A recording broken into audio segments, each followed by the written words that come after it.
Yo, what is good, Vibers? It is December 11th, and the Christmas patch for SUPERVIVE, the Cosmic Winter Jubilee, is here. We got some pretty Christmas trees in the practice tool, but there's all sorts of cool Christmas themed stuff going on in the BR. There's new powers, there's new quests, there's all kinds of new stuff. So super excited to get out there today and start trying some of it. They also mentioned some more new changes coming next week, so potentially some really exciting stuff hitting for SUPERVIVE in the next couple weeks. So in this video, we're just going to quickly go through all these patch notes together, and I'm going to show you exactly what's coming, and as well as some of the stuff they mentioned about next week, and sort of all the changes that have happened with this patch. And for all my homies waiting on the Jin Guide, it is done. I'm cutting up the recordings. It will be posted tomorrow.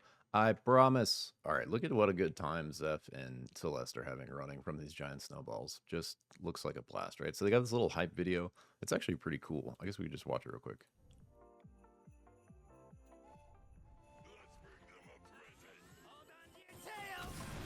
So some present powers, some snowball powers, some giant snowball powers, like some penguins that make ice, like, I don't know what the hell that was.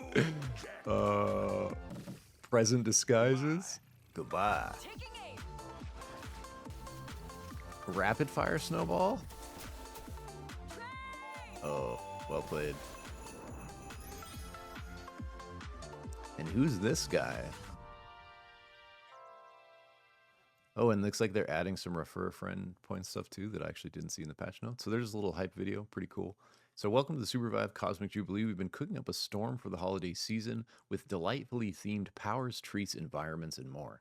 And while you're out there murdering in the breach, as one does, make sure to say hi to the little gift giver roaming the land. I guess that's this guy. All right, so just some high-level stuff at the beginning. Something really cool they did is double the Refer a Friends bonus. And what they did is they like reset the tracking. So if you have friends that you've already gotten to play and gotten points from, you can literally get those points again, except they'll be doubled. And so you still have the Refer a Friend points you've already gotten, but this is going to let you basically like accumulate more, because you can like double up on any friends you've already invited. So re-invite everyone you've already invited, have them re-invite you, stack these points for the cosmetics, invite all your friends that haven't played before. You could like literally get, and then when this is for inviting someone, right? When your friend plays a game and wins, or doesn't even win, when your friend plays a game, you get another 10.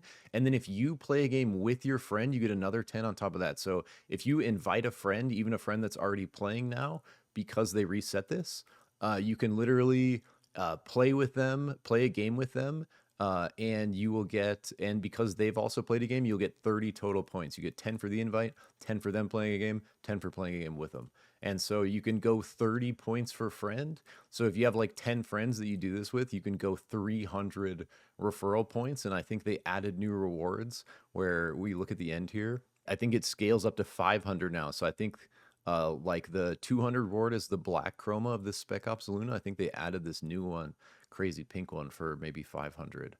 But anyways, it's a great time to stack referral friends points. If you got any friends that haven't tried it yet, or any friends that have, just re-invite them, stack all these points, start unlocking all your free cosmetics. And this is the kind of stuff that's going to be exclusive. Once the referral friend system is like over, you probably won't be able to get any of these rewards like ever again. So this is some really cool, like legit, like, special cosmetics that you can get. All right, and then coming down to the next big point, which we already looked at in the last video when we talked about the patch that hit last week. This is basically just calling out that change they did where they reverted the Masters Plus queue restrictions. They did a thing where they made it so you could only queue with 2 instead of 4 if you were above that rank, to try to split up these like, curb stomping lobbies of like high ranked teams of 4. And it basically wasn't going the way they thought. Like the kind of juice wasn't worth the squeeze there. So along with like all the player feedback around it, they basically reverted that change. And so now you can continue playing with your friends in a 4 stack, no matter like what rank you are. And I like this. I think this is good. And then we get to this whole section on store changes coming on December 18th, which is next week. So literally a week from now, next Wednesday. And basically what they're saying here is something they've been hearing a lot, is that there doesn't feel like there's enough progression content to unlock in the game. And so they're working on the battle pass for season 0, but these are some changes that are going live next Wednesdays to sort of like compensate for that. So they're adding hunter mastery levels up to 6. So right now, all these cap at 5. And so you're now going to be able to have like another progression level up to 6. And if you do actually hit that 6 reward, you're going to get 155 points, which are basically like the in-game currency that you can spend on certain cosmetics as well as like chromas and stuff like that. And if you've already achieved level 6 on a hunter, you can claim this immediately. They're also adding a hunter mastery pass that will grant limited time rewards for how many hunter mastery levels you have in total.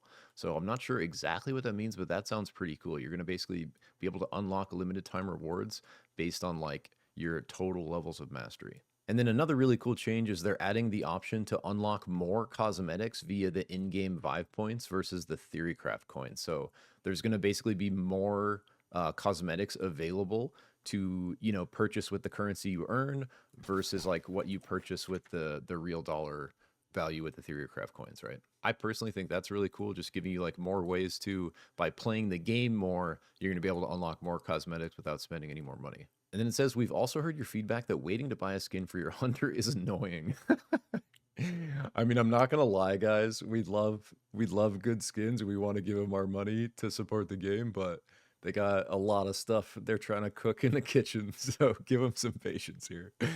Uh, we'd like to have enough content that we can rotate the shop and have something to always buy, but we just won't be there for some time. Yeah, they have so much going on right now, guys, trying to just they just sort of finished this like, you know, final version that released a month ago, and they've all just been like working like crazy. So for now, we're going to be putting all the skins we already have in the store through January 15th. So literally, instead of the store rotating, now everything that's ever been in there so far is going to be available until the 15th. And so, you know, this is basically going to make everything that's made right now available to everyone all the time, and that's going to give them like more time, you know, to make skins for the other hunters. And obviously, the ideal is to have at least one, you know, purchasable skin option for every hunter, and so they're working towards that reality.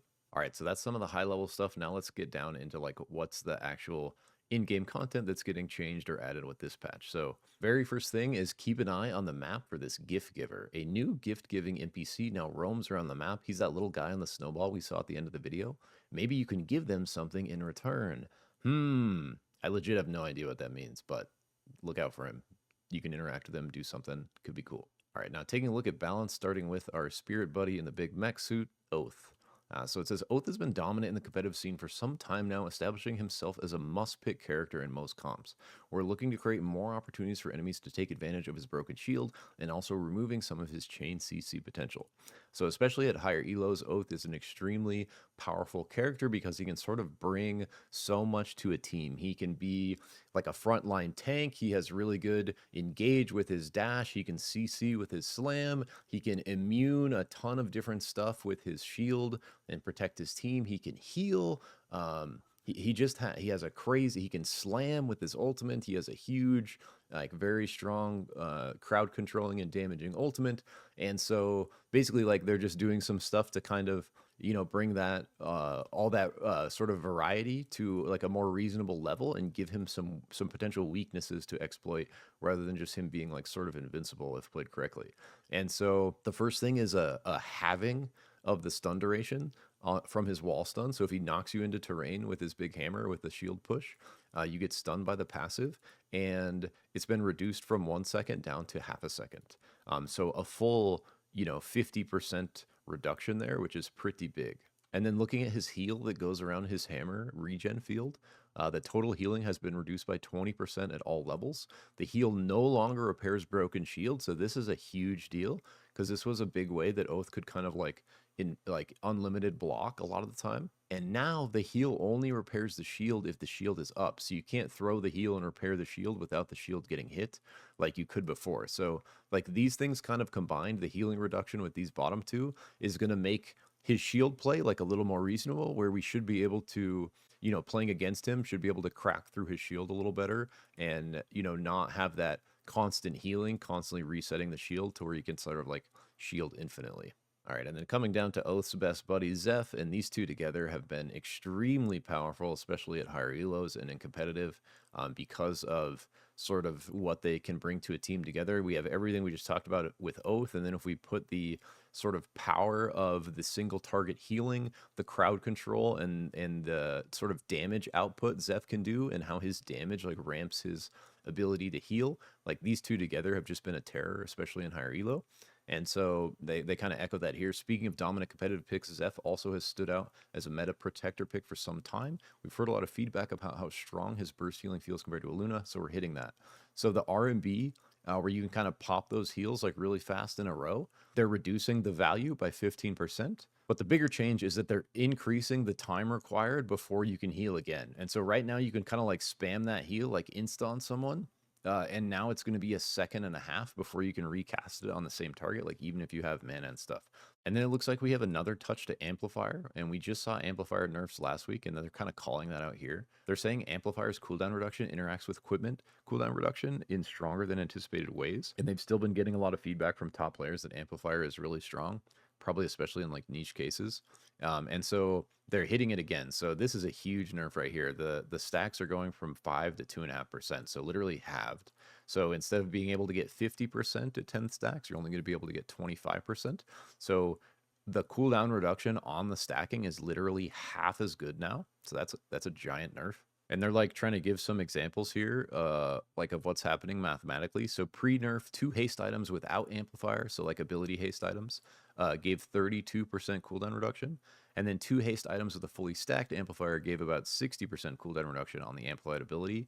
And so now the way it should work is 2 haste items with a fully stacked amplifier will give about 50% cooldown reduction on the amplified ability. And there were some niche cases where like characters that had multiple uses of an ability, like Brawl's Tether, where he throws it, hits it, and then pulls it, would do multiple stacks. Now those are just going to do 1 stack. All right, getting down to the fun stuff finally. So we got some brand new winter-themed storm shifts. So this is going to be really cool. Snowball fight. Everyone spawns with a soulbound snowball power.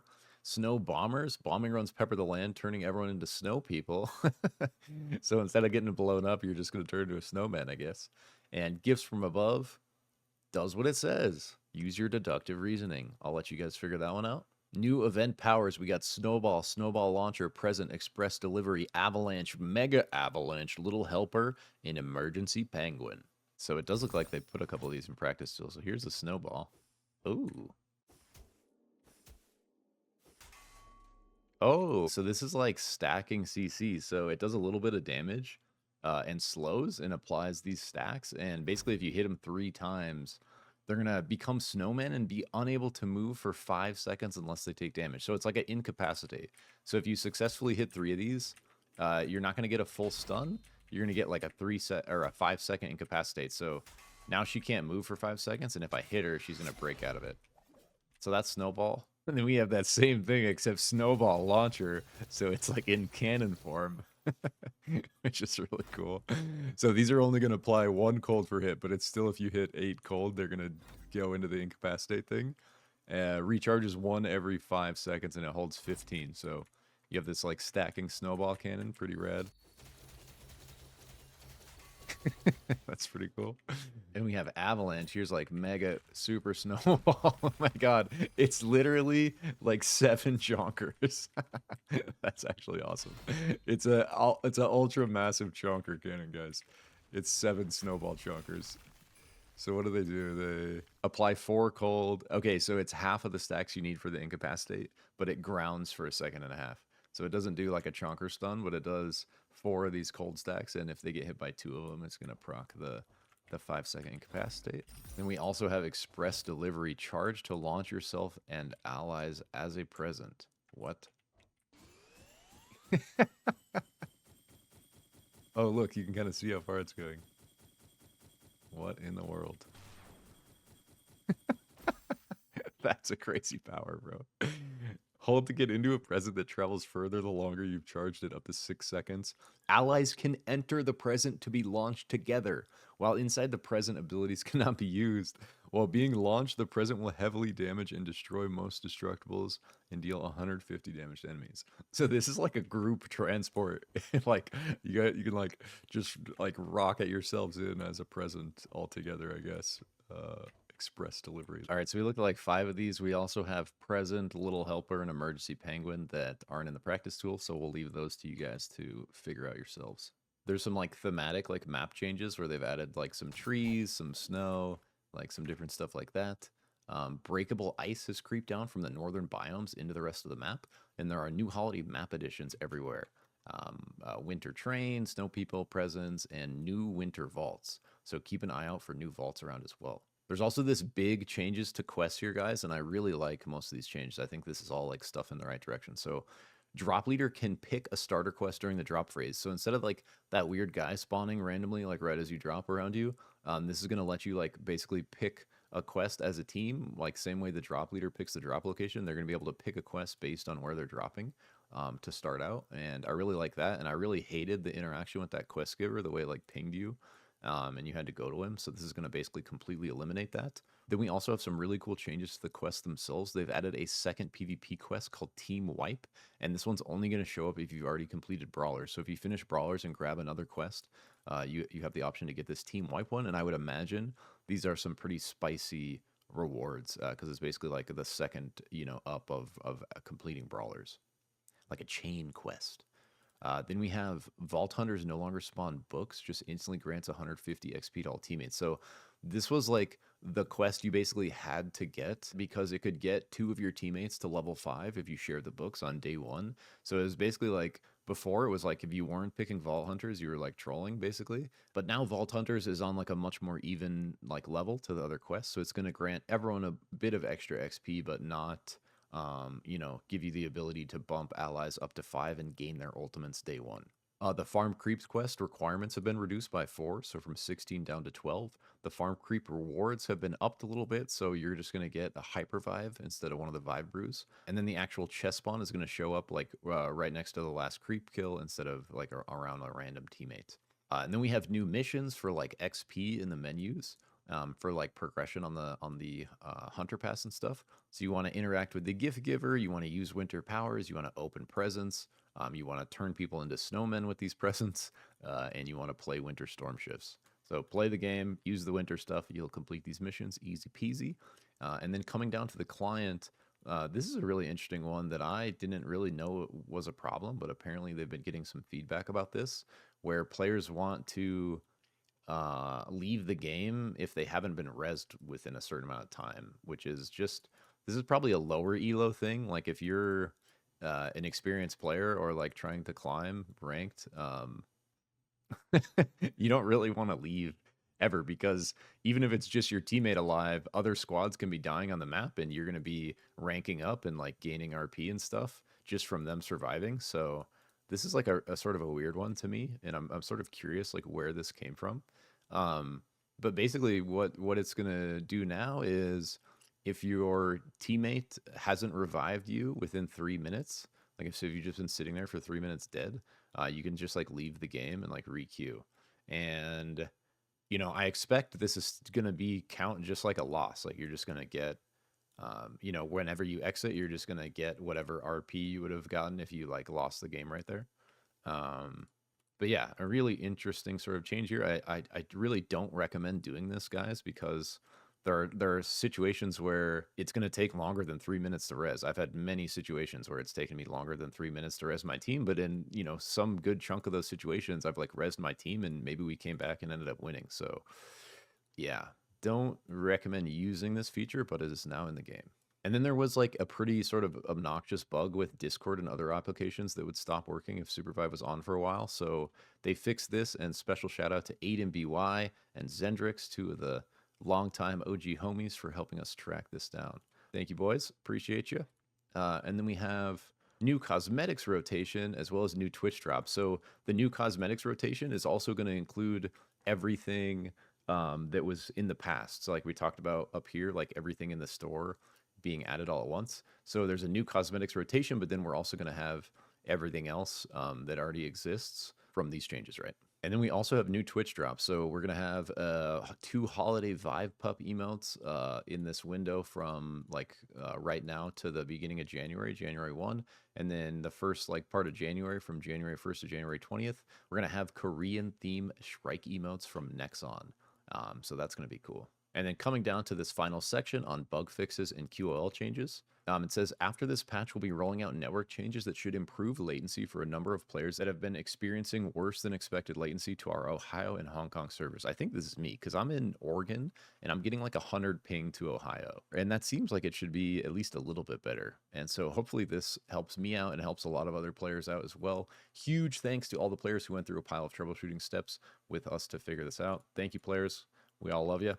Leaderboard, stat screens, and anywhere else that displays damage dealt will no longer calculate overkill damage. So if you saw some of those, damage numbers, that was including not just the damage they killed enemies with, but any extra damage. So people that were getting big nuke kills, that's like a crazy amount of overkill damage. So that has been adjusted to show more like realistic numbers of the actual damage they dealt.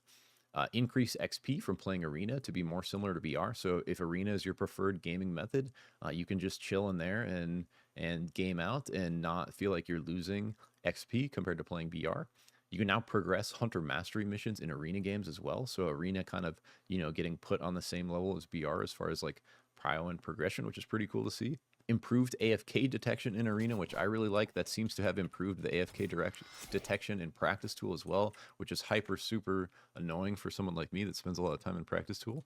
So that's a really cool change because I haven't like gotten DC'd or had a disconnect this whole time, even though that happens like multiple times the last time I recorded a video like this. So love that. You may now preview skins, their variants, and finishers in the store. So you're going to be able to like look at stuff directly instead of having it be, it was a little unintuitive where stuff was before. So you should be able to look at everything now in the store instead of just the rotation. They fixed an issue causing osability to be much louder than they should be. They fixed the Creep Cloner bug that reset Hunter ability. So Creep Cloner is now back in the game as a power. They fixed a bug that caused Luna to sometimes be permanently grounded by Hudson's barbed wire. That sounds absolutely terrible. I'm glad that's fixed. Fixed a bug causing Oath's Bright Shield to sometimes be invisible to enemies. That's also a really rough one. Glad that's fixed. Fixed a bug causing Jin to sometimes be locked out of abilities when using Flip Slash. It's funny, I actually was like looking at this, so this is like fixed now, so we don't have to worry about that. Removed collision from biome chests, so I'm not exactly sure what that's referring to. Trees created from the tree costume should now match the trees of the biome you're in. Hell yeah. Upgrade to tree power. So trees are more disguised and not as obvious, not a dead giveaway, being a spruce in a land of pines. Fixed bugs that sometimes cause enemies to be permanently stunned by Void Singularity. Oh, I thought his Singularity did permanently stun. Just kidding. Well, that's good. So some pretty like aggressive bugs in gameplay here that have been resolved. So that's really cool to see. And then, all these kind of good changes. So that's basically it for the winter patch notes, guys. So time to get out there and start hucking snowballs at people. I'm like super excited to use all these new powers. I'm not gonna lie.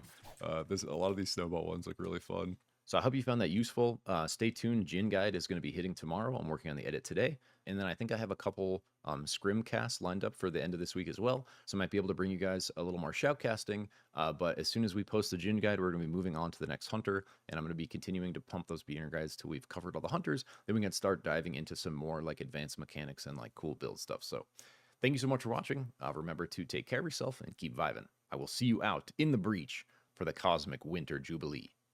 Take care. Peace.